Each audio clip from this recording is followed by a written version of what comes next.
Hey everyone who's already on, thanks for joining us. We're going to give people about 2 more minutes to get on tonight.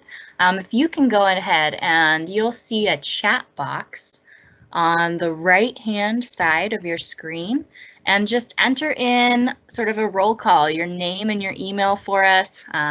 We're excited you're on the call and we want to be able to get in contact with you and get you into volunteering with the forest. So if you can do that, we'll get started at about 5:32.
All right, it is 5:33, so we're going to go ahead and get started here.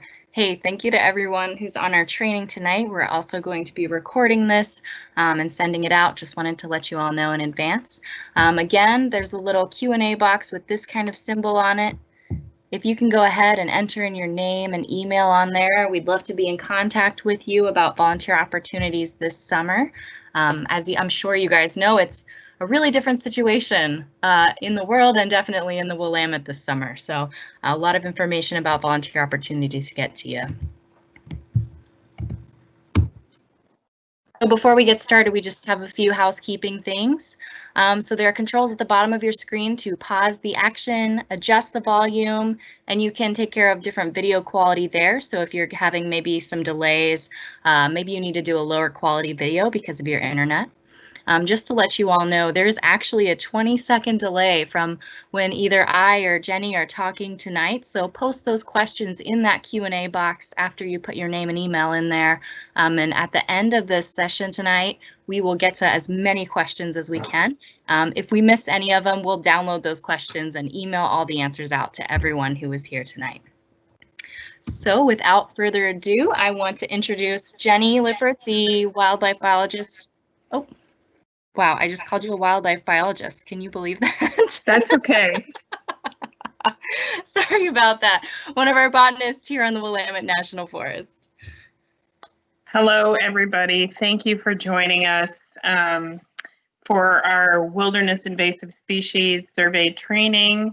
And it looks like I forgot to edit the title of my presentation because this summer, last year, we surveyed the Three Sisters in Mount Jefferson Wilderness. And this summer, we are surveying Three Sisters, Waldo, and Diamond Peak Wilderness. We completed the Mount Jefferson and Mount Washington, which we share with the Deschutes National Forest.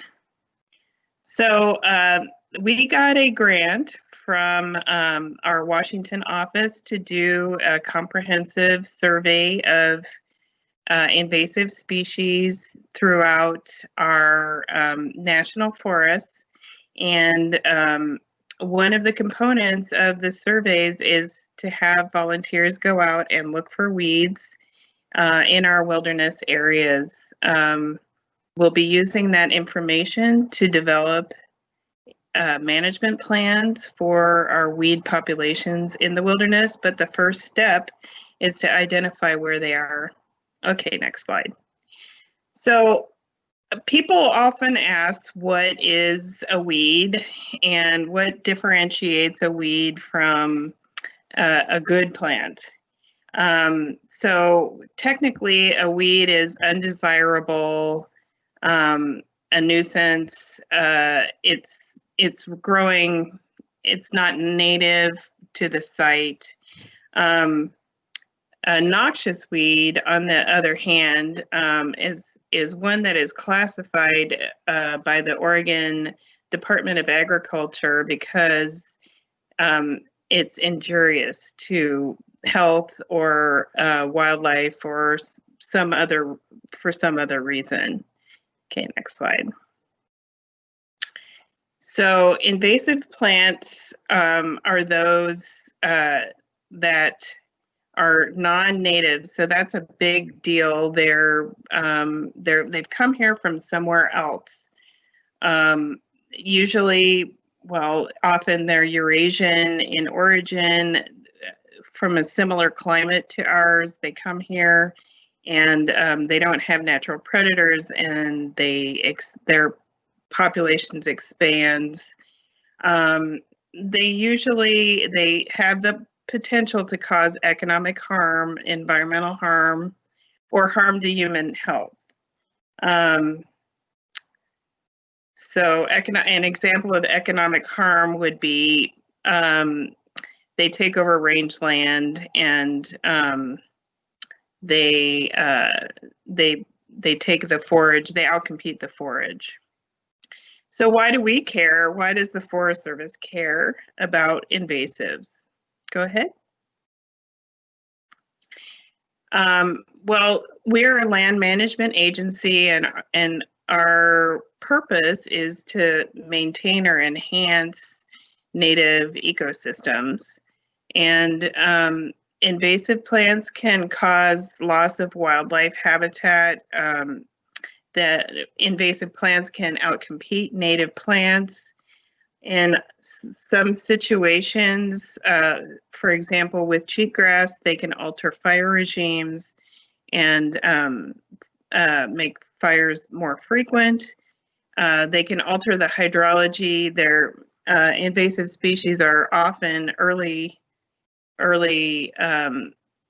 bloomers, and they will use all the water, especially in a dry site, and leave very little for the natives. That's just kind of one of those things that they have adapted to do. And they can really cause the ecosystem to fall apart if they outcompete the building blocks of the ecosystem. Okay. So the way that the federal government and pretty much everybody in weed management prefers to deal with weed populations is what we call EDRR, Early Detection Rapid Response. We would much rather go out and pull 3 plants than find ourselves with an acre of invasive species. So it's much easier to eradicate populations when they're small. So what we have done is we've created a list of species that we want you to focus your surveys on.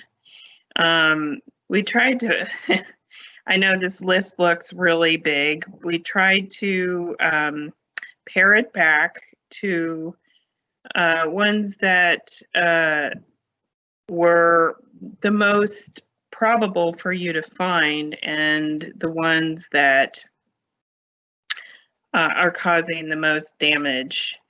And so we're going to go through each one of these, and we're going to talk about what they look like, where they live, and how to identify them. And at the end, I'm going to give you some tools to carry with you. There are some great ID apps on your phone that you can download, and then we'll have some guides and things on our website for you to download. So the first species that we're going to look at is Scotch Broom, and it is blooming right now. You may have seen it as you're driving through the forest or even down here in the Willamette Valley. It's an evergreen shrub with ridges. It's got these bright yellow flowers this time of year that are kind of like sweet peas, or yeah, so any kind of pea in your garden. And the fruits are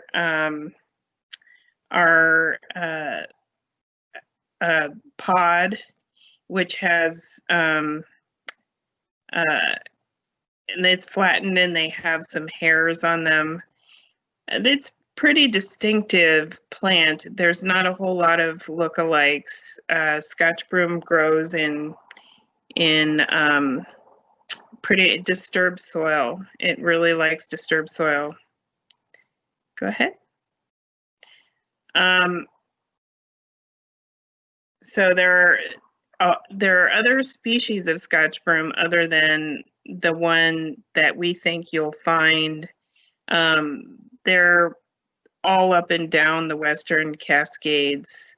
Scotch Broom is really not very common on the east side of the Cascades. It's obviously more common on the west side of the Cascades. Regardless, if it's in a wilderness area, we want to know about it because we will try to eradicate it. Okay. The second species that we want to introduce to you tonight is Oxide Daisy. It looks like a pretty innocuous plant. It's got, it's your typical daisy type flower with a yellow center and white petals, single flower at the end of the stalk. The base of the plant has most of the leaves, as you can see in that the third photo, the one to the right, and when it's crushed, the leaves kind of have an unpleasant smell. Go ahead. So there are other daisies in the high Cascades that you might see. However, they're mostly purplish in color, and even though they have a yellow center, they're mostly purplish in color, and they're much smaller in size than the Oxide Daisy. Go ahead. All right. The third species we'd like to introduce you to is the Knapweed Complex. There are several knapweeds that we have on the National Forest. The knapweed is really, really common on the east side. It's kind of opposite of Scotch Broom. It's more common on the east side, less common on the west side. Regardless, we want to know if you see it in the wilderness, we will try to eradicate it. There are several types of knapweed. Some of them are white, some of them are pink. They differ with these, they're called bracts. They're the things that are underneath the flower there that are holding the flower. and that's how you identify them. Go ahead. The one that you're probably going to run into the most commonly is spotted knapweed. What do you do if this thing is not blooming? It has a very distinctive basal rosette that has these lobed leaflets, and it has a big taproot. So if you tried to pull that puppy out, it would be maybe a foot long. If the soil were dry, moist enough to pull it out, it would be about a foot long. It's crazy. So the way you identify this from other knapweeds, as I said before, where the bracts, they have a little black tip, which is how it's called a spotted knapweed. Go ahead. The other knapweeds that you might run into are this diffuse knapweed. This is, instead of a pink colored, it's white colored. It's got a lot more flowers. They're a little smaller. It's got gray-green leaves, and the bracts, if you see them underneath the flower there, they have comb-like spines. Okay. Meadow knapweed is a hybrid between other knapweeds.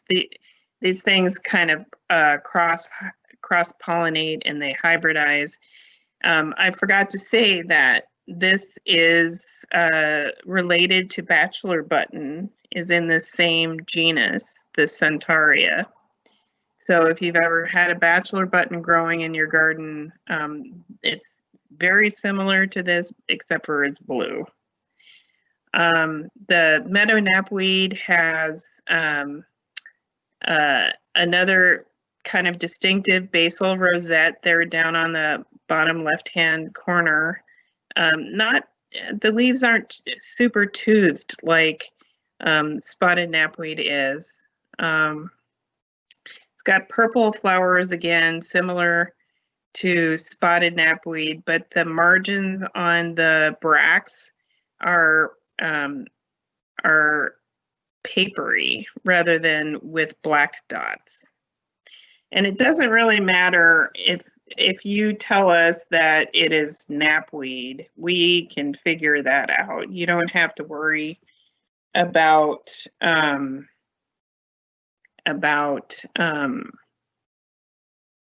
identifying it to species. We can do that for you when you take pictures.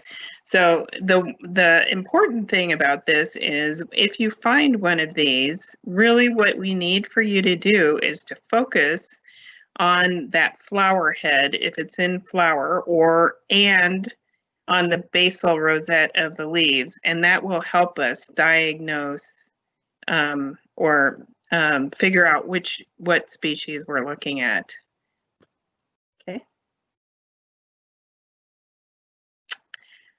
So as far as lookalikes go, I guess this Tanzie Aster could look like it. The flowers on the Tanzie Aster,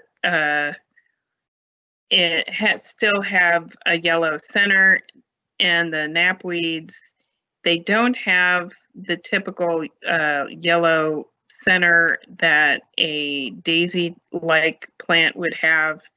They just have all the same kind of flowers.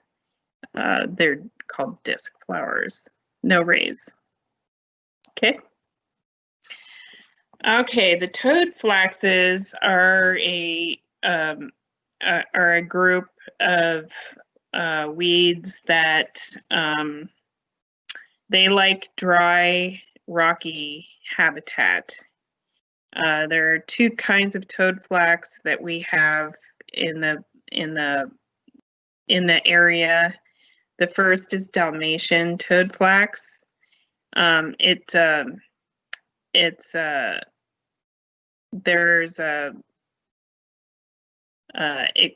in the snapdragon family. So if you look at that flower, it kind of looks like a snapdragon that you might have in your garden. It's quite a tall plant. It grows 2 to 3 feet tall, and it has the stem and leaves have a waxy coating. The leaves are heart-shaped and they clasp the stem. It's very distinctive, and you won't see anything else that looks like this up in the high elevations. Okay. The other toadflax we have is called Butter and Eggs. It's a little different in that it's not gray waxy colored. It's really the leaves are green, and the flower color is white to yellow. That's why it's called Butter and Eggs. Multiple stems growing out of the same plant. I am less familiar with this because this is more of an east side species. I work mostly on the west side. We have it in dry, rocky areas again. So it could be anywhere up in the wilderness. Okay. So the toadflaxes, they can really take over. I've seen places up in the Wenatchee area where they just create monocultures. In our area, lookalikes, there's Commandra umbellata, which it's called bastard toadflax, and the flowers really don't look like the Butter and Eggs flowers at all. So if it's in flower and it's got the leaves kind of look like the Butter and Eggs leaves, but it's a grayish color, and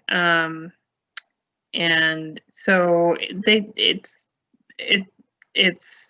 a native species. You don't need to worry about that one. And then on the right-hand side, some of the Euphorbia foliage kind of looks that blue-gray, but the flowers are totally different.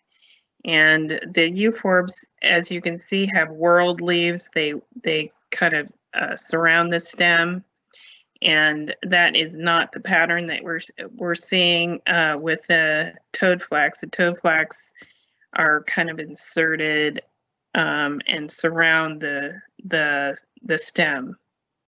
Go ahead. All right, Tanzie Ragwort. This is another kind of west side species that's slopping over to the east side. It is got a very distinctive frilled leaflet, basal rosette leaflet, and then it's got yellow, small, really small but plentiful yellow flowers that they have a center, a darker center, and they're the typical daisy type flowers, but they're really small. This one is very problematic and has been problematic on the west side of the Cascades because it's toxic to cattle and horses. So we don't care for it much. It's easy to pull out. The root system is not deep like the knapweed that has a huge taproot. Go ahead. It can really take over. There are some native lookalikes. On the right-hand side is a native Senecio with triangle leaves, triangle-shaped leaves. The native Senecio grows in more wet meadow habitats, and the Tanzie will be growing in a disturbed habitat, drier, rocky habitat. Go ahead. Okay, St. John's wort. Many of you might know St. John's wort because of its medicinal properties. It's been collected for that for some, a long time. It's been cultivated in gardens for that purpose. It is another member of the aster family with ray and disc flowers. Actually, it's in its own family. Sorry, but it looks like it's an aster. And if you hold the leaves up to the light, the Hypericum perforatum that is not native has perforations in its leaves. It's got little dots. And that's why it's called Hypericum perforatum. And you'll have to take that on faith. And the next time you find St. John's wort, just hold it up to the light. And if it's the non-native one, you'll see that. There aren't really many lookalikes. There's a native St. John's wort that grows in wet meadow habitats, which would be different. And our St. John's wort that we're targeting is more dry, rocky gravel type habitat. Okay. Orange hawkweed is a really stinker. It's very distinctive when it's in flower. It's the only orange, one of the only orange species that we have. That's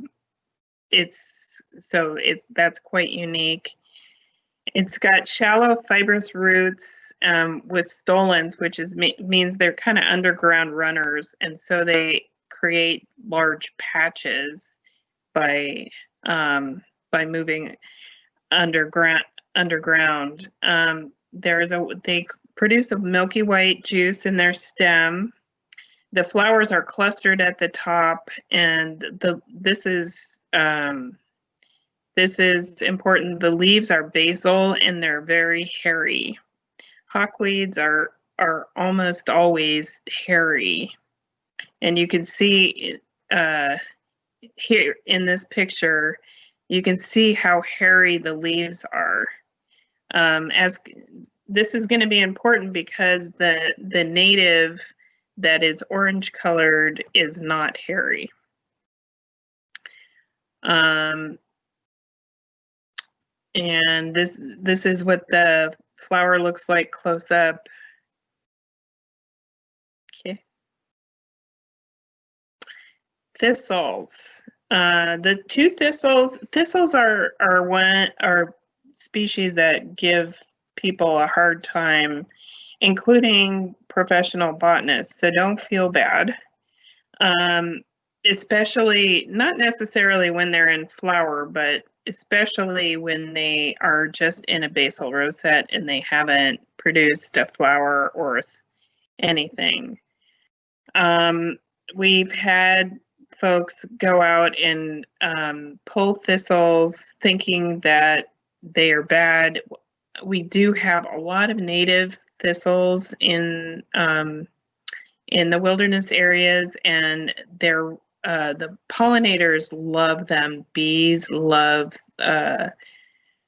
thistles. and they must produce quite a bit of nectar.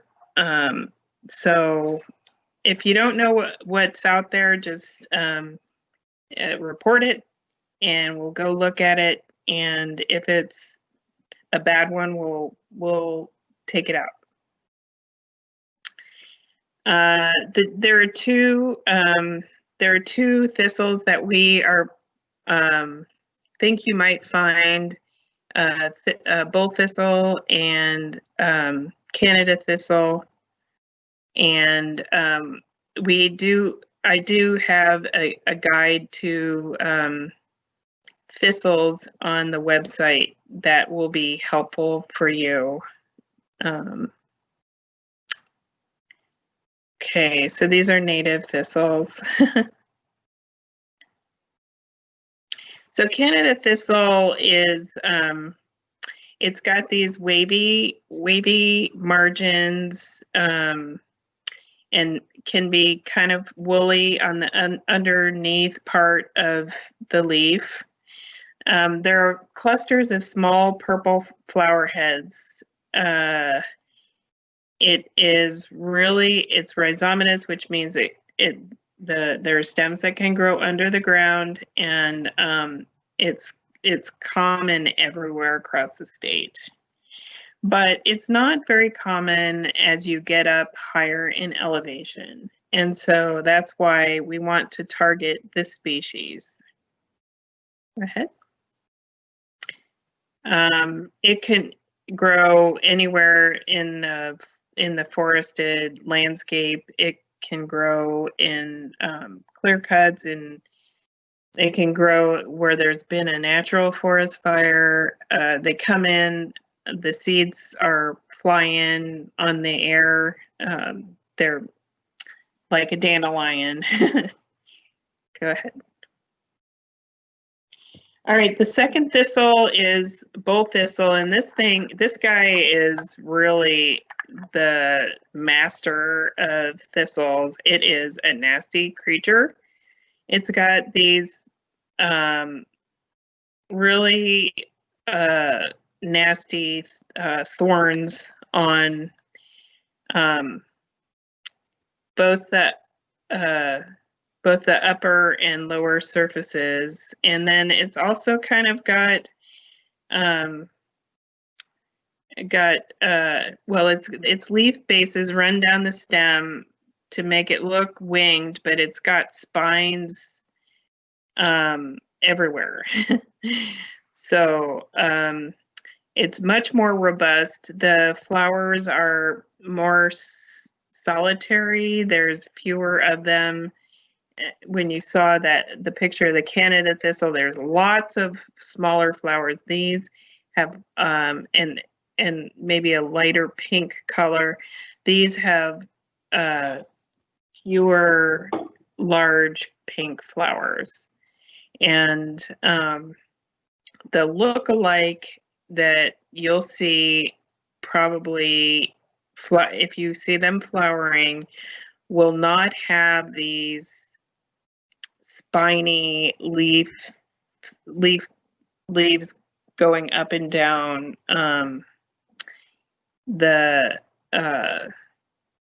They look like wings on the margins of the leaf. Okay. All right, mullein. Mullein is a huge plant. You cannot miss it.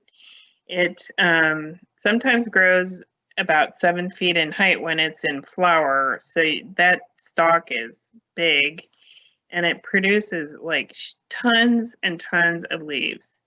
The basal rosette is most of the leaves are at the base, and the basal rosette it has large woolly leaves. And you might, if you were out camping, use one of those leaves for toilet paper. They're so nice and soft. Let's see, it's got yellowish flowers in that tall spike, and it's more common on the east side, but we see it growing close to the wilderness on the west side. So it's relatively easy to pull when we get to it, but it, as I said before, is a very prodigious seed producer, and so next. All right, now we're getting into grasses. These are the tough ones. This is where your identification is going to be important. Your photo identification is going to be really important. False broom is a perennial bunch grass, and it's more common on the west side of the Cascades. It's kind of coming up from the Willamette Valley onto the National Forest, and we have it in the Foley Ridge area that's pretty close to Three Sisters Wilderness, and along a lot of roadsides we have had populations along Highway 242, which is how you get from Sisters to McKenzie Bridge. So it has this lime green color. It's kind of flouncy with these hairs on the edges of the leaf. The older dead branches and leaflets kind of ring the plant, so that's kind of diagnostic. And then when it's in flower, or yeah, this is in flower, it has spikes, and you can see that the spikes are attached directly to the stem, and there's no stalk for the spikelet, whereas the lookalike Columbia broom has a nice stalk and then a spikelet off the main stem. The Columbia broom also is it kind of looks weak and sickly compared to these false brooms that are big and robust. Okay.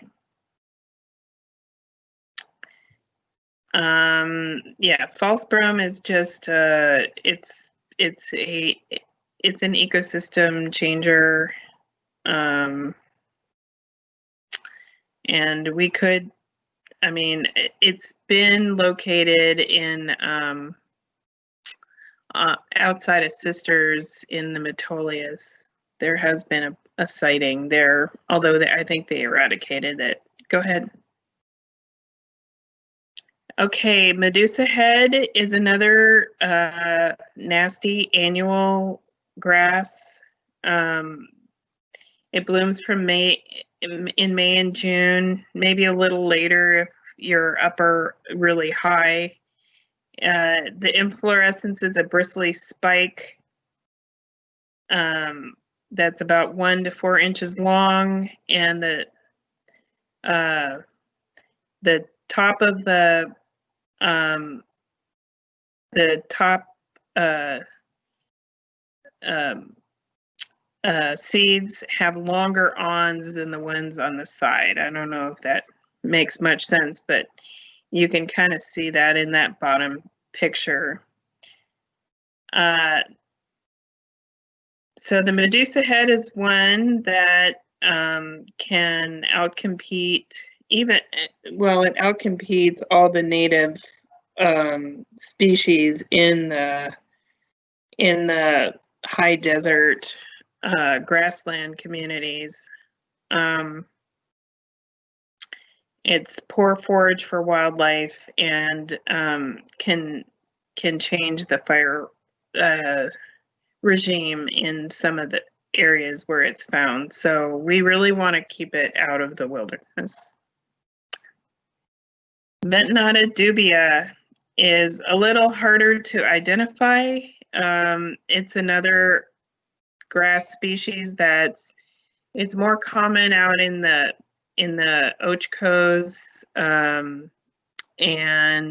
but we have found it on the west side of the Cascades for the first time this past year. So it's possible for you guys to find it. It's another invasive annual grass that grows in open panicle. The flowers are in open panicles. There are 2 or 3 florets per spike there. It's got bent awns on the lowest floret, and that is really quite distinctive, and it blooms from June to August.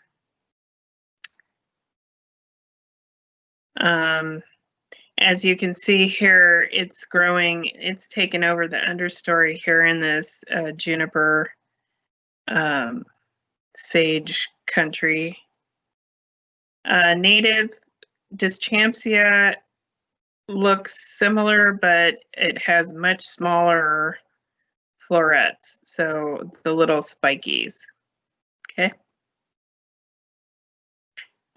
In cheatgrass, I would hope everybody knows what cheatgrass looks like. If you're interested in ecology, this is the seminal invasive annual grass that's kind of taken over the western United States. When the spikelets get mature, they turn kind of red to brownish in color, and they're droopy. They kind of hang down. The awns stick to clothing and fur, and that's one of the ways that it moves around. So you might want to check your boots when you come out of the wilderness and make sure you're not carrying it with you. Oh, there we go. There's a picture. It's in somebody's boots and their socks. And it's very flammable, and so it's another one of the species that changes fire regimes. All right, so when you're out there, what we want you to do is to just look around as you're hiking on your trail. We'd like for you to look in trailheads and investigate campsites, look along the trail. At horse camps, folks should be using weed-free forage. We don't want you to approach them, but you know, if you can let us know if you see people that aren't, we might send somebody to talk to them about our policies. If you find a burnt area, weeds love burned areas just because it's perfect habitat for them to establish with little to no competition. And your equipment, especially your boots, you want to check. Go ahead. So how do you start collecting data for us? What we want you to do is make a wild spotter profile and sign up as a volunteer. It's very simple to download the wild spotter application from your from the App Store. There you can do either Apple or Android.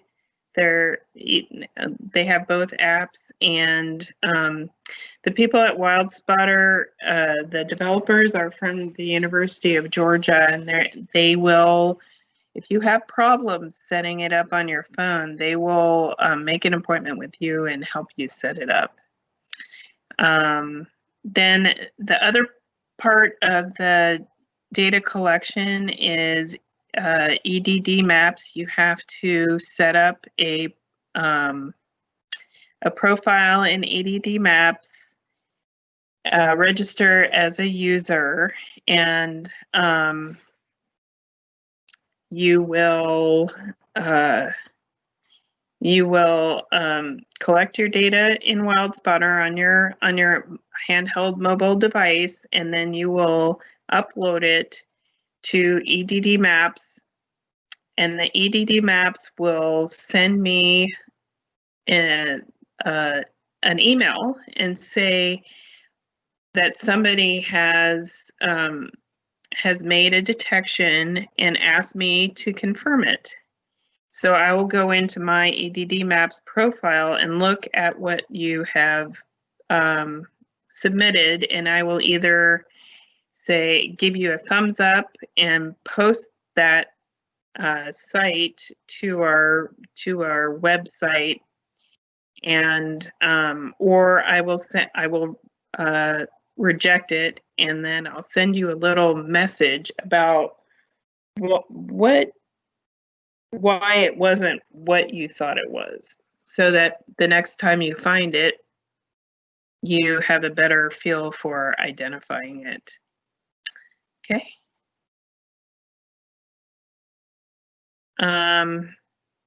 So the process is simple, and we have a video that you can look at on our website to show you how to use it. But basically, the WildSpotter app is very simple. It's a one-page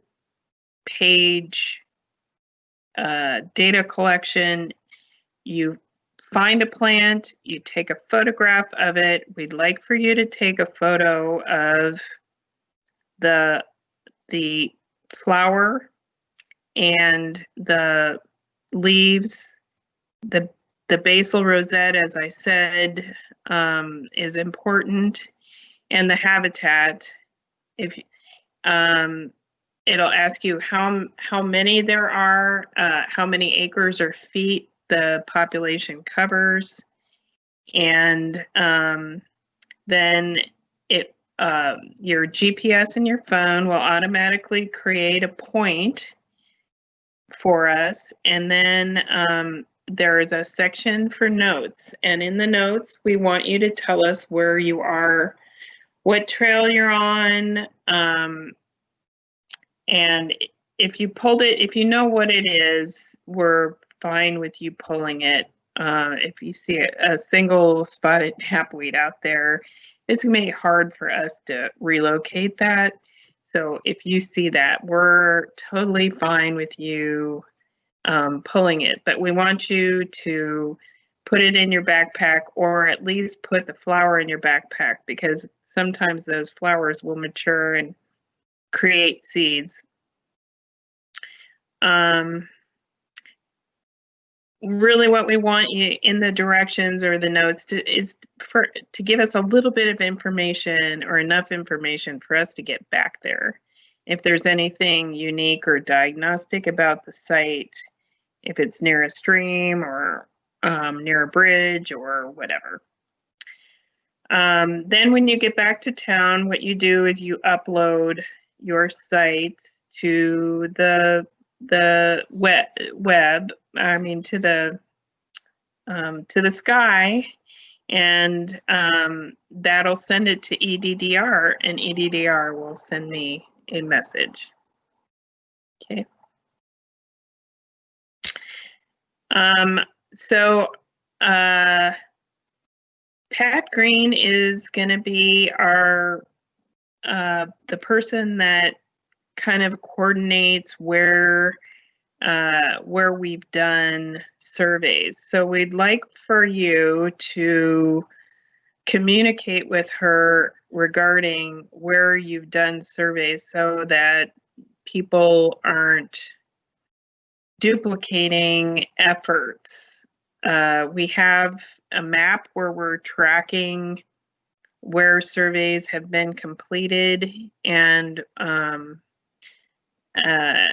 if you sign up to do this, we'll be able to send you some information on where to go and what to do.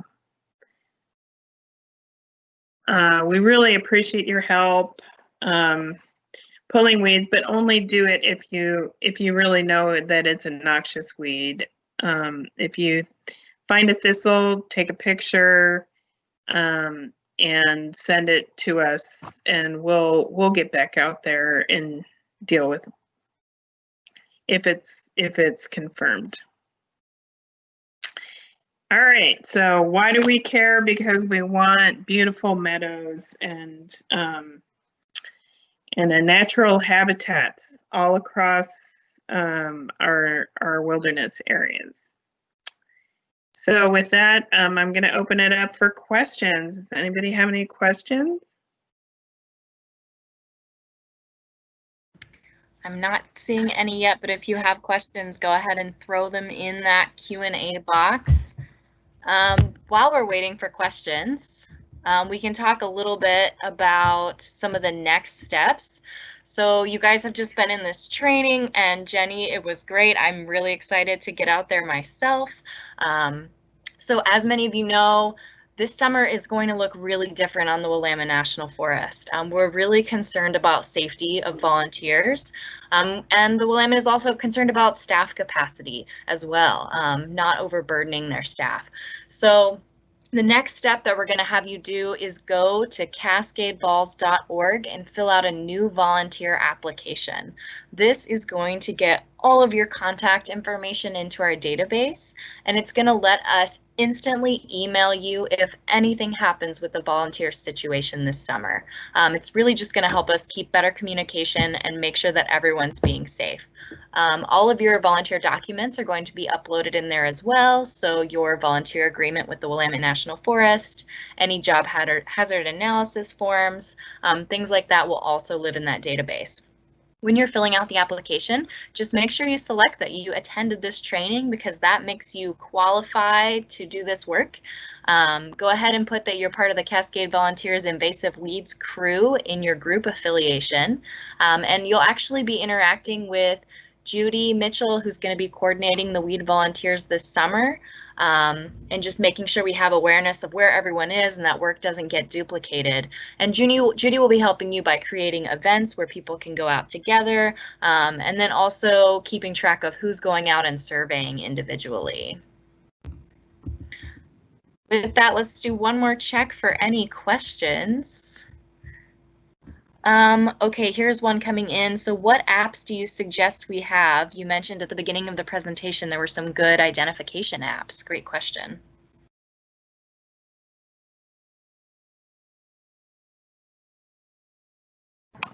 I always have a hard time getting my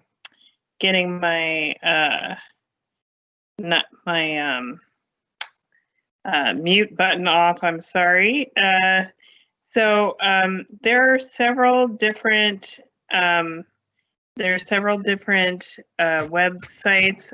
There's actually on the EDD Maps website, and in Weed Spotter there are identification tools, and then let's see, if you go online, there are different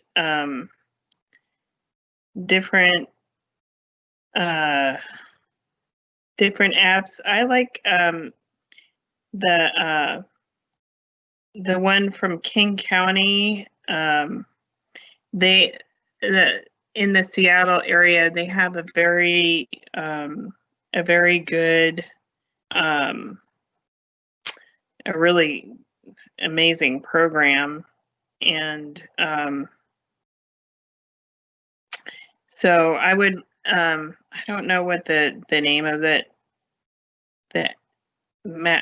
app is, but I would just Google King County, and they have a good one.